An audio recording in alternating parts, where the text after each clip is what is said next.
महिला का वोट क्यों इंपॉर्टेंट है, कितना इंपॉर्टेंट है, इसका एक डेटा आपको मैं बता देता हूं। ये फिर 2020 का डेटा है। ये बताता है कि 119 कॉन्स्टिट्यूएंसीज ऐसी थी 243 में से लगभग आधी, जहां पर महिलाओं ने पुरुषों से ज्यादा वोट डाला। आधी कॉन्स्टिट्यूएंसी बिहार की ऐसी थी 2020 के इलेक्शन में जहां महिलाओं ने पुरुषों से ज्यादा वोट डाला। 119 कॉन्स्टिट्यूएंसी, और इनमें से एनडीए कितनी जीती? 119 में से 72। जिन सीटों पर महिला ने ज्यादा वोट किया उनकी वो 60% सीटें एनडीए जीत गई। ये सीधा सीधा रिश्ता दिखाई देता है महिला वोट का और एनडीए का, नीतीश कुमार का।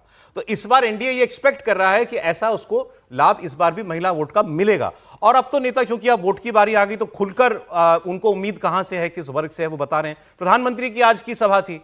प्रधानमंत्री ने सेकंड फेज के प्रचार में आज जो बातें कही उसमें उन्होंने क्लियर कर दिया कि महिलाओं की इस चुनाव में भागीदारी ये बता रही है कि इस बार एनडीए फिर रिपीट होने जा रहा है। उन्होंने पूछा महिलाओं से, भाई खाना बना के आई है ना, अब सब लोग मतलब फ्री होके आई है ना? और फिर उन्होंने कहा कि महिलाओं की भीड़ बता रही है हवा को रुख क्या है।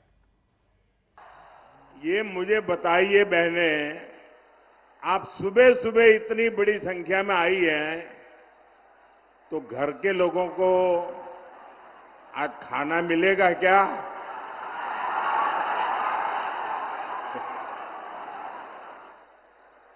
या तो आप सुबह 4 बजे उठ के खाना पकाया होगा,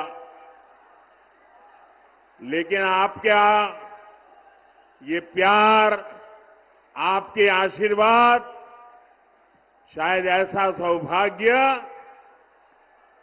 बहुत कम लोगों को मिलता होगा।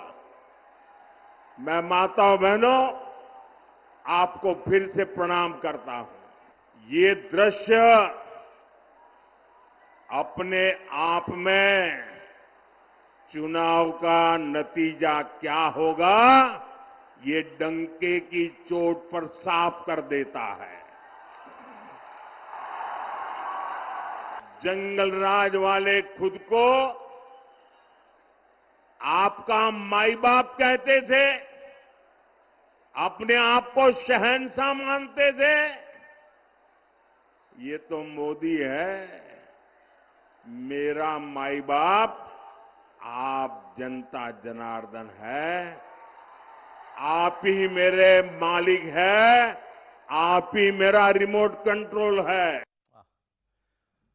तो रिमोट कंट्रोल भी आ गया। क्यों? क्योंकि उधर से प्रचार ये हो रहा है कि नीतीश जी रिमोट कंट्रोल पे चलते हैं, तो मोदी जी ने बताया कि मेरा भी रिमोट कंट्रोल है। वो जनता है, जनता जहां जाती है मैं वहां घूम जाता हूं। जंगल राज की बात भी उन्होंने कह दी। लेकिन ये जो महिला वोट वाली बात है त्रिपाठी जी, क्या वाकई इस चुनाव को महिला मतदाता ने सील कर दिया?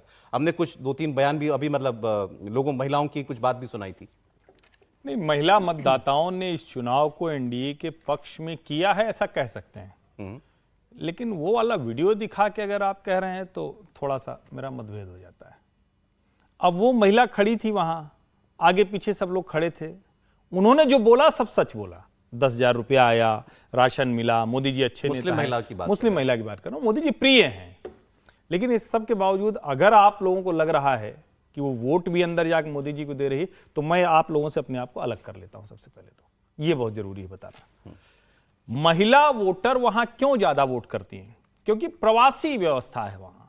पुरुष चुनाव के वक्त लौट के आ ही जाएगा वोट देने, वो नहीं आने वाला है। लेकिन जो महिला है वो तो वोट करेगी नहीं। इसको पहले समझिए, बार बार ये चलता है। तो बिहार को लेकर कई लोग चौंकते हैं कि कैसे वहां ज्यादा महिलाएं मतदाता हैं। इसलिए ज्यादा महिलाएं मतदाता हैं क्योंकि पुरुष सब गया हुआ है, सूरत, वडोदरा, दिल्ली, बंबई, चेन्नई, हैदराबाद सब गया हुआ है।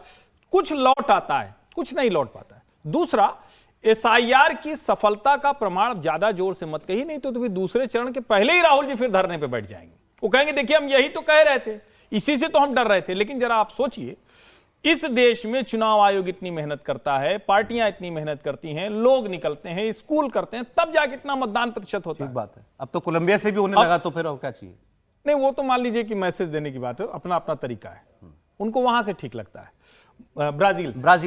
तो मुझे लगता है कि जो बिहार का चुनाव है वो एक मायने में बड़ा अभूतपूर्व होने जा रहा है। एसआईआर के बाद मतदाता जो असली है वो कितना प्रतिशत निकल कर आएगा, ये लोगों के सामने आएगा। मुझे लगता है ये बड़ी बात है। और जाहिर है, जब ओरिजिनल मतदाता बचेंगे, यानी ऐसे लोग नहीं जो बोगस हैं, जो डुप्लीकेट हैं, जो नहीं है, तो उनका मतदान प्रतिशत ज्यादा बढ़ेगा ही। और उनमें से अगर बड़ा वर्ग प्रवासी है, तो मैं बार बार कह रहा हूं, एस्पिरेशनल बिहार की गाड़ी बहुत आगे जा चुकी है। जो उसकी राह में गाड़ी के आगे काट रखेगा उसका पीछे जाना तय। एक बात क्लियर कर दें, क्योंकि वोटिंग परसेंटेज मैंने भी बताया कि हर जगह जो है वो 8-10% बढ़ा हुआ दिखाई दे रहा है। ठीक किया जी ने जो उस बात को पॉइंट आउट किया।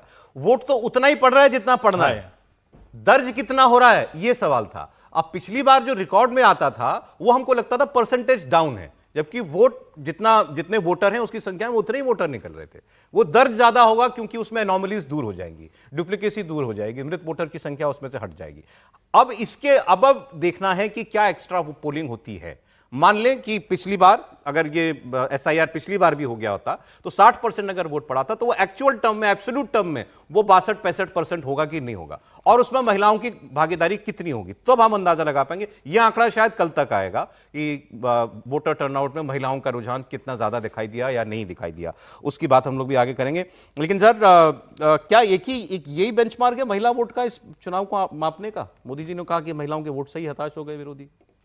महिलाओं का वोट बैंक जो है और महिला जो वोट डाल रही है वो नीतीश कुमार जी और एनडीए के फेवर में डाल रही है, तो उससे आप उस टोटल वोट को, एंटी इनकम्बेंसी को, प्रो इनकम्बेंसी को, या सरकार के खिलाफ क्या चल रहा है उस पर जाना।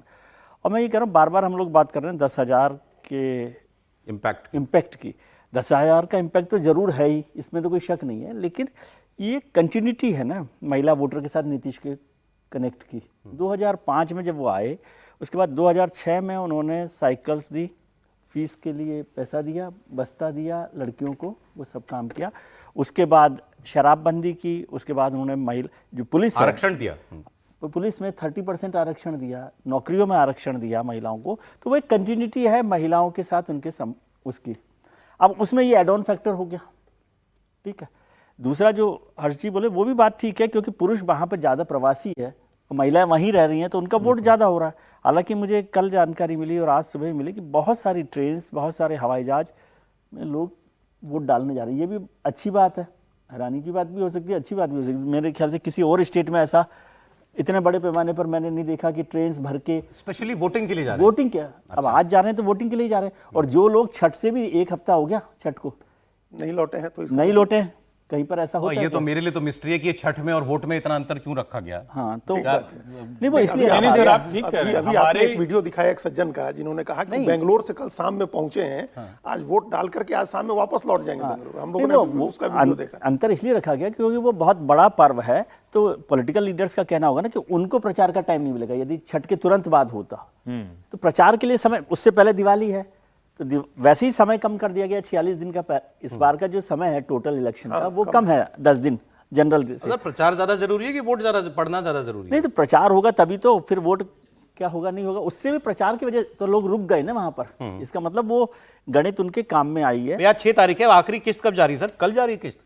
कल 7 तारीख को, 7 तारीख को जारी है ना, 1 किस्त और जानी है। किस्त और जानी है, तो ये भी शायद रहा हो। लेकिन अभी जो वो त्रिपाठी जी बात कह रहे थे कि मुस्लिम महिला कह रही है मुझे पैसा मिला, लाभ मिल रहा है मोदी और नीतीश कुमार की योजनाओं का, लेकिन वो नहीं मानते कि वो वोट भी देंगी मोदी को, सारी योजनाओं का लाभ अगर मिला भी होगा। मुझे लगता है पिछले दिनों सर्वे में भी देखा था ये बात कि जो वोटर है महागठबंधन का, वो पैसा तो उसको सबको ही मिल रहा है ना, लेकिन वो स्टिक कर रहा है अपने उनकी कुछ अनुभव है इसी को लेकर के, इन योजना को लेकर के, खास तौर पर मुस्लिम महिलाओं में जो बात हो रही है। बिल्कुल बिल्कुल, तो ये है, ये अब हर्षवर्धन जी का एक अपना स्टैंड है, एक पॉलिटिकल लाइन है उनकी। लेकिन ये बिहार में हमेशा जो है, हम ये उनकी इस आधा सहमत होंगे उनकी इस बात से कि हो सकता है वो मोदी के चेहरे पर, नरेंद्र मोदी के नाम पर बीजेपी को वोट नहीं करे, लेकिन जनता दल यू को उनका वोट हमेशा मिलता रहा है, हर चुनाव में मिलता है। और पोस्ट इलेक्शन जो डाटा कलेक्ट किए जाते हैं उसमें ये बात आ जाती है कि मुस्लिम, पसमानदा मुसलमान और जो उसमें दूसरी पिछड़ी जातियां, खाली पसमानदा हम लोग एक होमोजेनस कैटेगरी बना देते हैं। आपको बताएं सौरभ जी, हम जो सिर्फ सीमांचल का इलाका है उसमें 3 तरह के पिछड़े मुसलमान हैं, कोल्हिया और शेर साहबादी ये अति पिछड़े मुस्लिम हैं, और सूरजपुरी पिछड़े मुस्लिम हैं। तो इसमें वोट मिलता है नीतीश कुमार को, उनके कैंडिडेट को, उनका कैंडिडेट बीजेपी के साथ नीतीश कुमार जब भी चुनाव लड़े, मैक्सिमम कितना मुस्लिम परसेंट में वोट गया होगा? कोई अंदाजा आपको होगा? 20% नहीं, अंदाजा 20%, 15 से 20%। 20% का वोट जेडीयू, बीजेपी, जेडीयू को 20%।